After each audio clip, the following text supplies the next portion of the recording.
Welcome back to More Moss to the People. This is Asa Nilsson. I am your host. Today, I am being joined by Sinead Fine in Israel, and a kibbutz in Israel of all places. How beautiful. Sinead, I told you that this is a place for conversations with cool people that are doing wonderful things in the world, people opting out maybe of being in the queue of sameness as everybody else. And you are a dear friend of mine, and I think you are so interesting and such a beautiful person. And I want to share you with the world. I want to share you with whoever is listening today. And I want to give you the mic for a minute here and just give us an introduction of who are you? Tell us who you are. Okay, so my name is Sinead Fine. I'm an Irish woman living in Israel in the desert in a kibbutz. Not what I expected when I was growing up. And I work online in a business where I teach women how to read the tarot cards, but from a symbolic archetypal point of view, as a form of self-development and a way to expand their awareness of themselves. I also teach, I've got e-courses, and I also do astro charts. And I've got 2 boys and a hairy husband. I like to call my hairy husband. And yeah, that's me. Now, I met you, let's see, several years 2020. back. Was it 2020? Okay. Yeah. We had both taken an online business course through Marie Forleo, called B School. And I saw your photograph, and the moment I saw your photograph, I don't know what it was, but I felt, I know her. Yeah. I know her. Why do I know her? Have I seen her before? There was something in my heart that immediately pulled me to your picture, and I'm like, click, click, click. Hi, you want to be my friend? And I want to be what happened? Yes. I reached out to you and I said, welcome to the group. And then I started, I think, a private conversation with you. And you are from Ireland, originally from Ireland. And I love that. And I loved your story of saying how you had a hairy husband. That immediately made me laugh. I was like, okay, that must be something pretty special. He must be pretty special too. And so then that's good. Listen, at least you know what your fetish is. So so you have a group called Tarot for Women that I then became a member of that group because I've always had this passion for tarot, for reading tarot cards. And I mean, total novice, have a couple of glasses of wine with my friends, and we get the book out and I'm reading the explanation for every single card. And so little by little, you and I just have gotten to know one another. And over these years, you have started to integrate more into your business than just tarot. But this is something that I think is so fascinating, and I want to talk with you about it because I think it's something that the world could really benefit from understanding how this even works. So I'm just going to explain. Today we're going to talk about astrology and birth charts. And when did you start to let's go back. Let's go back. When did you start getting interested or find that you had an interest in any of this, in tarot or astrology? Wow. Okay. You have to go back to about the age of 4. Okay. 4 or 5. Okay. Always interested in mysticism. And if anybody comes from the UK and they were born in the 70s, there was 2 magazines, the Mandy and the Bunty. And the Bunty was the horses and the makeup and the girly stuff. Okay. And the Mandy was more the mystical, ghosty, witchy stuff. And I got the Mandy, and all the girls in my estate got the Bunty. So I already felt like a bit different. And I was always attracted to it. Like now I know, because I look at my birth chart and I go, well, of course. But I was always interested. And then in my teenage years, my grandmother, she was a real character. She would say, pull out those playing cards and we'll play with them. The cards you use for like poker or whatever. Yeah. And I'd start to predict things for fun. And we'd be all sitting around. My grandmother would have what's called a hoolie, where there'd be music and the baron and the fiddle, and we would all be playing. And I'd be pulling the cards and I'd be predicting things. And I did it as fun. But then some of the things came through, and the family all said, oh, she's got the gift. She's got the gift. She's in the family. She's got the gift. And then they were flooding me, And then I found out, wow, there's a thing called tarot cards. And I lived in a little village in Ireland. So like a small town, not a village, a small town. There's no tarot cards there. There's no tarot cards in the nearest big town. And then I was working for a summer in Holland, and I had a day off, and I was walking in Leiden, and I was walking down the street, and a little voice, I call it my little intuitive woman. She said, Sinead, go into that bookstore. So I went in, and there on the bookshelf was one tarot deck. And it was I had the exact amount of money in my wallet that cost the deck, like what the deck cost. So of course I bought it. And then I went back to the campsite where I was, and I started reading for people, and I was terrible because I would read the book. I would look at the cards, I'd read the book. And so I was terrible. And so I put it away. And then there's a whole story of how I got into it. But basically, I started reading tarot professionally in 1997. So a long time ago. That's when your mobile phones were like bricks. Yeah. Nobody really had an email address. Like the big box that you had in the car. Nobody really had an email address. You know, we still like wrote messages and said, I'll meet you at 2:00 at this place. And then you hope that they show up. Yeah, right. And that's how it developed. And the thing about tarot is there's so many systems inside of tarot. So you've got symbolism, alchemy, Kabbalah, but you've also got astrology. So the minute I started using the tarot cards, I was also like organically learning astrology. And I didn't actually, to be honest, everyone, I didn't believe in it. Okay. Yeah. I was like, it's a bit too wacky. Even though you didn't believe in astrology? No, like even though I'm a tarot reader, I'm very practical. You got a problem? Let's look at it. Let's give you some tips and tools. And so with astrology, it's like, come on, 1/12 of the planet is all the same, Scorpio. I didn't understand the bigger picture of astrology. Right. But in tarot, every card is ruled by an astrological sign or a planet. And there's an elements, and there's these things called cardinal, mutable, fixed, all of this stuff, it's inside tarot. So I was learning astrology very early on. But I was kind of like, you know, a woman would come and say, oh, I met this Scorpio guy. And I go, well, you're a Taurus, and that's a good match, because I knew it from the cards. Okay. And then in 2020, I met you, but I also met a beautiful woman called Beth Lenko from the same course. Okay. And she's in Canada, and we just connected, that thing of connection again. And she was doing birth charts. And I said, wow, I've never had it done. And I've never really kind of believed in it. And she says, oh, wow, I've got to read your chart for you. And she hooked me when she said, well, Sinead, of course you're doing this work because your son is in the 3rd house, the house of the goddess. And I went, that's it, I'm hooked. Okay, fine, sign me up. I'm hooked, you hooked me in. And she sent me a picture of the chart, and I went, oh my God, that's so complicated. And I was like, there's no way I'll ever learn that. It's just way too complicated. But then I was curious, and I printed out my husband's chart and my 2 boys' charts. And I sat and I looked at it, and I didn't know how to read a chart, but I knew the symbols, and I knew the zodiac signs, and I knew the symbols for the planets. And I knew the energies and the stories of them from the tarot. And then suddenly, like something 3D, the story came out of the chart. I love that. And I was like, I know how to read it. I don't know how I know, but I know. And I think it was based on the reading for thousands of people and using astrology and the cards every day. I suddenly knew how to do it. Of course, I had no confidence. So I said, I'll read for all my friends for free. Right. And I'll practice, and then I'll read for your friend's friend. And then I realized I can do this. I enjoy it. And people are coming back and saying, wow, it's changed my life. It's given me permission to be me. I'm one of them.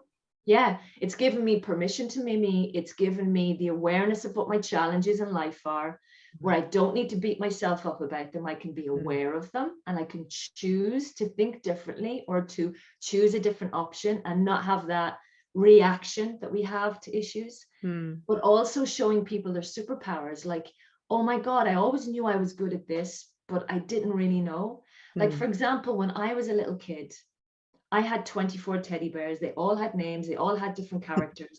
And my favorite game was to line them up in a classroom and teach them. And I would do that for hours with my Ladybird books and my magazines and teach them maths and reading and history and geography. It was my favorite thing. I was a teacher when I was 4 or 5. Now, unfortunately, my career guidance teacher had no clue how to direct me. And she thought, you know, nursing or, you know, this. And so I didn't realize that I was a natural teacher. And it was only when I started talking to people about tarot and building my online course and teaching workshops, I went, I love teaching and I think I'm fairly good at it. Yeah, you're And excellent. then when I got my birth chart, I went, oh my God, it's there. It's already written. It And was then I written. thought, why don't they do that in schools? I know that it seems fringe to many people, but if you got your birth chart read when you were 16, it actually could be a really powerful guidance tool. Well, you know, the thing that I think is, I talk to people about birth charts, and we'll get into more of like maybe even like what's how it's even possible that this works. But what you have to know, what I thought was interesting, that you have to know the time of birth, your actual time of birth. And a lot of people do not know that. Say, for example, somebody that might be adopted, they don't have access to birth certificates, or they don't have that access.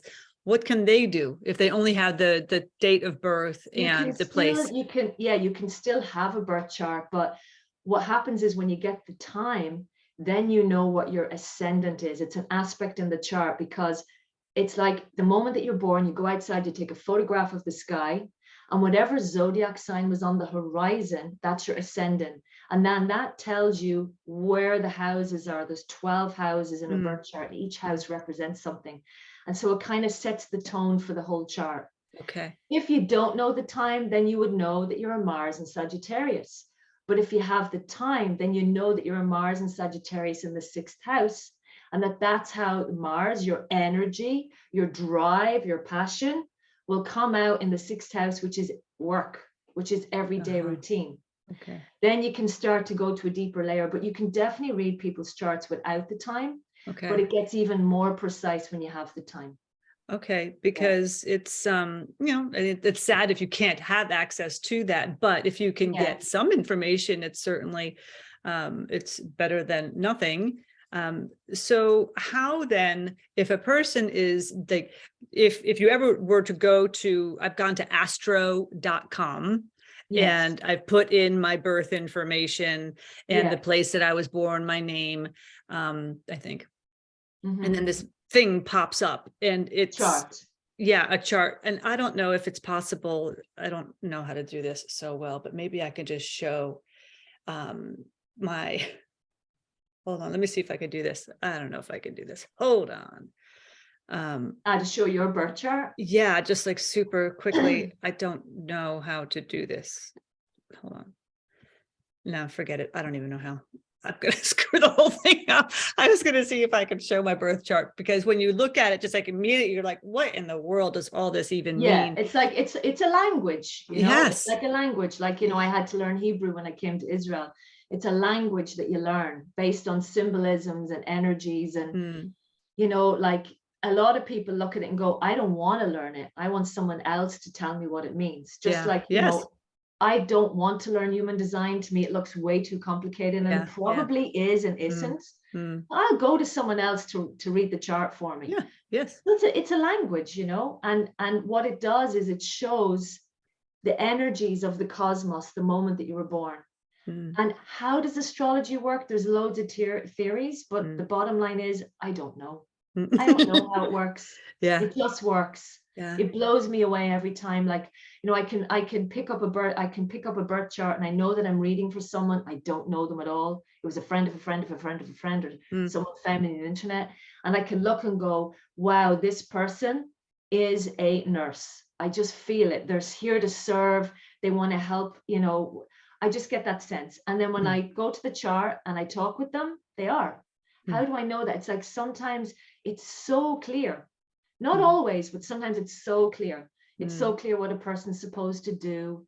Or, you know, it may be that they're to serve. It may not be nursing. It may be a different way. Right. Maybe they're here to be of service. Maybe they're here to speak out. Maybe they're here to be a mom. That's their thing in this lifetime, is to be a mom, you know?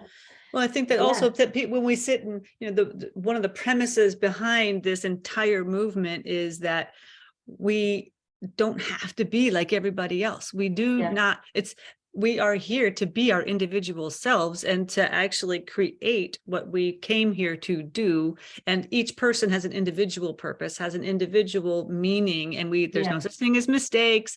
And it's like, when you see a birth chart, your own birth chart, no one else has your birth chart. It's like a thumbprint. It's your thumbprint the moment that you were born. And it's like, it is your, what I found interesting, because I've always felt like this like dichotomy inside of me in many ways, because I'm a sun sign. So I'm a crab, I'm a Cancer. And that's what my sun sign is. And then my moon is Sagittarius. And then my ascending is Libra, which the sun sign, me being the crab and being lovey, lovey, lovey, lovey, and like, wanting to take care of everybody. And then the Sagittarius is like, no, I'm gonna do this. I'm gonna be, yes, I want to adventure. I want to go. I want to have fun. And don't you dare do that. And that people being mean to each other. And like, I don't like violence and I don't like any of that. And it almost like gave me this vision of myself. Like, I thought there was something wrong with me. I couldn't understand myself. I'm like, why am I this way? And then in a second, I can be this way. And then I want the world to see me this way. It's like, well, that reminds me of when I got the birth chart and Beth read it for me, because up until that time, I used to feel like I can't possibly be these very radically different aspects inside. Like, I love motorbikes. I love fast cars. I love AC/DC and rock. So I would drive to give someone a Reiki session when I lived in Australia, listening to hard rock and drinking Coke. And then I park the car, I'd go out and I'd be Zen and I'd give a Reiki session. And inside I'm going, that's not okay. That's not normal. You can't be those two different parts. Right. And then I'd be very scientific and I'd read the Lancet journal, and you have to prove to me that this thing is correct with that double-blind placebo trial. And then I pull my tarot cards out of my bag. Yes. And I was like, I am this and that. Yeah, obviously I've got some personality disorder. And then when I looked at my chart, I went, of course, you can have all of these different aspects. And the whole thing is about accepting it and learning to work with it, and then learning to get this person who loves Metallica to sit in the room with the woman that gives Reiki and to have a conversation and become friends and not have a conflict with each other. And that's what I love about the birth chart, because I see each one as a kind of like an archetype. And they're all flowing inside of us and working on us. And if we can use the chart to work towards the best of us, and not towards the part that could destroy us, how liberating is that? So that's what I love about it. That's what I love about the birth charts. Permission to be ourselves, and then to lean into our superpowers and look at our challenges and say, that's a challenge and I'm going to work with it, but I am not going to identify with that part that could destroy me. I can see it and witness it and learn to work with it. So I find astrology just incredible. Like, I'm a total nerd now on astrology. I'm eating it, sleeping it, drinking it, And obviously I'm still doing my tarot. I love my tarot. Right. Yeah. And you're teaching. It's even brought my tarot readings to an even deeper level as well, Well, because it's integrating all the different pieces. And that's, when we get so kind of like what we were talking about before we hit the record button, like where we always want to know the how. Like, okay, well, this is what I want to create in my life, but okay, well, how am I going to do it? How's it going to happen? How do I like, no. We have to release, we have to surrender, right? And to trust that maybe we don't know everything. Maybe we don't understand astrology. We don't understand how these things work. But when we keep testing it, because I'm the same way, I keep testing. I'm like, well, maybe it's not going to work today. And so I'll pull a card today. I'll be like, hee. Then I look at it at the end of the day. I'm like, oh my God, of course it's true. Of course it's right. And the things that we can allow ourselves to even open up our minds to accept, which, I grew up, and where you think, okay, well, what's my what is it, like the thing in the newspaper that you read, like, okay, well, I'm a Cancer, what's going to happen to me this week? That's like what I grew up thinking astrology was. And I've learned that astrology was the first science. Yes, the original science is astrology, and that this is not something that is brand new and just like a bunch of voodoo people talking about stone circles. It's based on astrology. It's based on the movements of the planets and the sun and the moon and the whole thing. Like, you have these ancient peoples, and it was their way to find a way to measure time, time, seasons, when to plant the crop, when to get ready for the cold winter. Like it's like they say, and I could be wrong, but they say that when the star Sirius came to a certain place in the sky, the Egyptians knew in ancient Egypt, the Nile's about to flood. And so if the Nile's about to flood, we need to prepare for it, because the stars just appeared in that part of the sky. Right. Like it was a guide, it was a time measurement, it was a whole science to it. Yes. Definitely. Yeah, it's ancient. Astrology is ancient. Yes. Yeah. And there must be something to it. Maybe there's something to it. I could go down the road of, quantum physics, or I could go down the road of the Jungian theory about collective unconscious, and that, we're tapping into the information that was, is, ever will be. Yeah. Archetypes as a form of energy, but the bottom line is, I don't know how it works, but it works. Yeah. Right. I mean, we can read, we can study. I think that, right, I often say, when I drop from my head to my heart, right, when I feel in versus having to think in all the time, when I feel in, I get so many more answers. I get so much more clarity. And I think that when doing this kind of a birth chart for yourself, if you choose to do it yourself, good luck trying to figure out how to read it. You need help. This is exactly where Sinead comes in, because you do offer these birth chart readings. And I mean, you have to prepare. There's a lot of time that goes into looking at this, to kind of, before you meet the person, and then to be able to explain it to the person, that is going to be so clear. And I would highly recommend that. I think every human being, if you have the will and the want to understand yourself better, right? The whole, not self-development, but the point of self-realization, to realize self, us. To get, it's almost like a little nod from the universe saying, take a minute and invest in yourself and get this information, because the clarity that you can receive to kind of help write you in your path to be understanding that you are exactly where you need to be right now. And then to see yourself from this observer position of, oh my gosh, it was always supposed to be this way. Yeah. That to me was so beautiful. And to give myself almost like this hug to say, you're all right. This is exactly how I was made to be in this moment, so that I can see in my future what is coming for myself and my past, all my pasts, right? About what has built me up to be who I am today. So that I can have conversations like this on a computer with my friend in Israel who is Irish, and people in America are listening to it. I mean, this is fascinating. This is fascinating stuff. And my chart tells me this is what I was going to be doing. I didn't know that. I didn't know that. I didn't know that. But Sinead helped me. Sinead helped me. So I would recommend to anyone, if they are interested in finding out more about doing something like this for themselves, they can look it up themselves. They can do research, Google it, which I would recommend anybody, figure this stuff out for yourself if it's something that you want.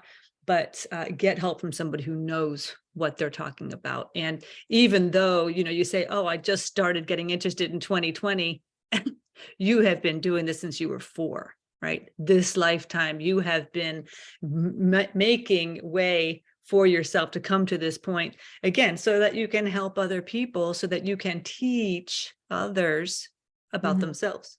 Yeah. Right? Because when we start with us, when we take care of ourselves first, we have to take care of ourselves first. Whole premise of this whole movement. When we take care of ourselves first and understand who we are and come out in our most beautiful, beautiful ways, then the world grows. Then we get better as a collective. And exactly. Astrology, tarot, the understanding your birth chart, going within and meeting cool people like yourself. I mean, I consider myself to be supremely lucky to have met you. And aside from the fact of your beautiful gifts, I think that you're a wonderful human being, and you're kind and you're gentle and you're an excellent teacher. And I love how pragmatic you are. Like you're woo, and still very, tell me why. Tell me why. Tell me what do I need to know? Let me understand. I mean, you have so many cool backgrounds too. I mean, you've done so much work, shamanic work. I mean, you have talk a little bit about that I mean, if you want to, about what is a shaman? I trained in like what we call a coven, which is kind of like learning about magic. I did that for 3 years, and then I did a shamanic apprenticeship, which was hardcore. It was, you know, because I had to go in and face myself, and I didn't really like what I saw. I went down the road and I, you know, all the time I was doing tarot, all the time paying for all this stuff, all these courses or whatever. But then I went and I did a degree in natural medicine in focusing on homeopathy. I did Reiki, I did massage, reflexology, flower essences. I did loads of stuff. Because I know now from my chart, I love learning. And I just love collecting information and having experiences with the information I get. Yeah. And so, yeah, I've had lots of experiences. I've gathered a lot of, you know, a lot of information about different things. Like I went down the road of family constellation. I took part in 20 family constellations in Australia for other people. You know, like I've done a lot. I've done loads of rebirthing sessions. You know, I've dabbled in many things. Wait, what's a rebirthing session? Rebirthing is kind of based on holotrophic breath work, and it's where you do specific breath techniques, and it can bring you back to your primal memories in your body. Okay, so it often brings you back to your birth, or it brings you back to a trauma where it's stored in your body, and then you're releasing it.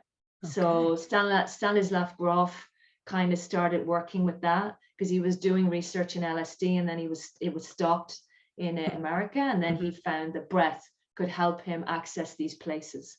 So yeah, I've done loads of stuff, and I kind of bring all of that background experience into when I'm working with someone. But the thing is, the more I know, the less I feel I know. You know, it's like I know what you mean. And then I'm kind of lying in bed with my scribed app on my phone going, okay, I've got 500 books on my list. When am I going to get the time to read them all? I just love learning, you know? Yeah, I do too. I didn't, interestingly enough, I wasn't really loving learning when I was in university. I couldn't wait to get out. I couldn't wait to get out of university, but also it was because it wasn't interesting. It wasn't interesting to me. The only thing I liked was meeting nice new people. I liked having the relationship, the community. That was something that was interesting. And now today I can talk about this all day long. I love this conversation. And I thought that I was not alone, but I thought that, oh, well, maybe not that many people that interested. There's a lot of interest in understanding. Like you would not believe astrology, numerology, all of it. Yeah. Like that's it. It's like when I worked in Australia, I worked in a place called Spellbox. So I would just rock up, and then the shop actually booked the clients, and they would come in. I read for gynecologists, doctors, politicians, journalists, mechanics, IT programmers. You would not think would even look at a deck. Isn't that funny? And they would come in, and they were 100% there, and they were like, they were present. You know, it's the curiosity of the soul goes way beyond the mask of the job or the occupation that we have, or you know, most people on the planet have a deep yearning for mystery. That's why we go down the road of religions or spiritual paths, because we want to be connected to something more than ourselves. When someone sits in front of a tarot card spread, they're touching that mystery, you know, or they get their birth chart read and they're like, how could it possibly work? It's the mystery. It's that mystery. Yeah. And the storytelling too, right? The sitting around and having the story of my story. This is my story. And the tarot, having tarot cards read for you, this is for you. If you request a tarot reading of a person that hopefully knows what they're doing, then this is a story only for you. It is not about the reader. It is come from them to you so that you can understand yourself in this moment or for your question or whatever at the moment. But this, you know, tarot, I think is also interesting because when I took your course and how you said this is something that you would need to know, like within like up to like the next 6 months, not 12 months out, that's getting too fuzzy, but your birth chart, this is your life. This is your entire life as you came into this world at this moment in this time. This is your chart. Now, tarot is just a moment moment in Yes. time. But Yeah. the birth chart is for your entire Yeah. life. I think And that's what I would say is that, do I believe in predicting the future? mm, Yes and mm, no. mhm, Because I believe we're not meant to know. That's why mhm. we don't know. That's right. And we have the power of free will and free choice. Yes. But because we are predictable people and we tend to think the same thoughts and meet the same people and do the same things, Mm, we are predictable to a certain extent. So when someone comes and says, I've had terrible relationships, what's my chances this year of meeting my soulmate? And then you pull the cards and go, likely you'll meet another one of those people. And then Another one's coming. that's where you can Right. stand back and go, I'm going to change my future. I'm going to make Mm, conscious decisions today. And then the cards will no longer reflect the future because I have chosen to change. that's right. So can we predict the future? Yes and no. Mm, We can predict it because we're predictable, right. but also we have the ability to change it. No. Right. So, That's if it. you want me to predict the winning lotto numbers, sorry, Yeah. can't do that. No. Maybe go to someone else. Yeah. So there's somebody else on TV that could do that for you. Yeah. Yeah. I think that's super important that people understand that the future isn't written yet. No, Our future has not been created because we haven't lived it yet. So we do have the power to change our own actions, our own choices, our own beliefs. That is possible. yeah, And if you are, to anybody that might be listening, if you are doing things in your life that maybe aren't really in your highest and best, or aren't suiting you, and you're not feeling good, or you're not happy, there are people that can help you. And I'm yeah, talking like now therapists, I'm talking counselors, yeah, I'm yeah, yeah, talking yeah, yeah, coaches, I'm talking, yeah. all of that. But looking for quick answers Yeah, like you can't, for exactly, you can't change your future until you've healed your past. And right. I don't mean healed, fixed, done. There's no such thing. Mm, But if you have a pattern that keeps repeating, it cannot be changed just by changing your thinking for a few hours. no. You've got to go back to the source, and that's where therapy comes in. Yeah. I think Yeah. everybody on the planet should have now and again a bit of therapy, self understanding. Yes. And then the more you understand yourself, the more that you can create the future that you want. Mm-hmm. And then the tarot just becomes a tool to help you go, okay, that was a wrong decision, or that's why I reacted that way, and I can choose differently now. Mm-hmm. And so I see it more as a present tool of empowerment rather than tell me if I'm going to meet my soulmate in 6 months. Right. Well, who knows what's going to happen in 6 months? No. Right. Yeah, Anything could happen today. exactly. That's why my motto this year is stay in the day, stay in the now. Beautiful. Yeah. It yeah. makes because then it puts the accountability and the mirror very close, right? Yeah. Like stop Yeah. looking at everybody else and what they're doing. Look at yourself. How are you taking care of yourself? How are you serving the world? How are you showing up in the world? And I, like I said, I pull a tarot card every single day. Here's my deck. Knight of Swords. Yes, I got the Knight of Swords. I'll show whoever's looking. That's for, look at that action card. So yeah, when I saw that, I says, okay, we're gonna have to make sure that we finish the recording in time. I know. Knight of Swords could talk forever. I know. And I just realized I didn't hit the timer. Oops. I missed it again. All right, hold on a second. That's all right. I'm going to do something really quickly. I'm going to see if I could do this right. Hold on. No. How do I do that? How do you take a picture of the screen? There we go. Okay, let me try this again. I'm learning new things all the time. Hold on, ready? Smile. Sinead, you and I with the technology. This is a mess. I love it. All right, sweetheart. Do you have anything else? Any last minute thoughts, ideas, questions for me or for the world? Wow. Any last minute questions for the world? Live your life. God, night. Yeah, live your life. You've only got one life as you. Make the most and the best of it that you can. And if you feel you've got trauma, go find someone to help you with it. Yeah. Don't be a victim of your past. And we all have trauma to a certain extent. Sure. Learn to use it as a tool for rebirth. Right. And get your chart read.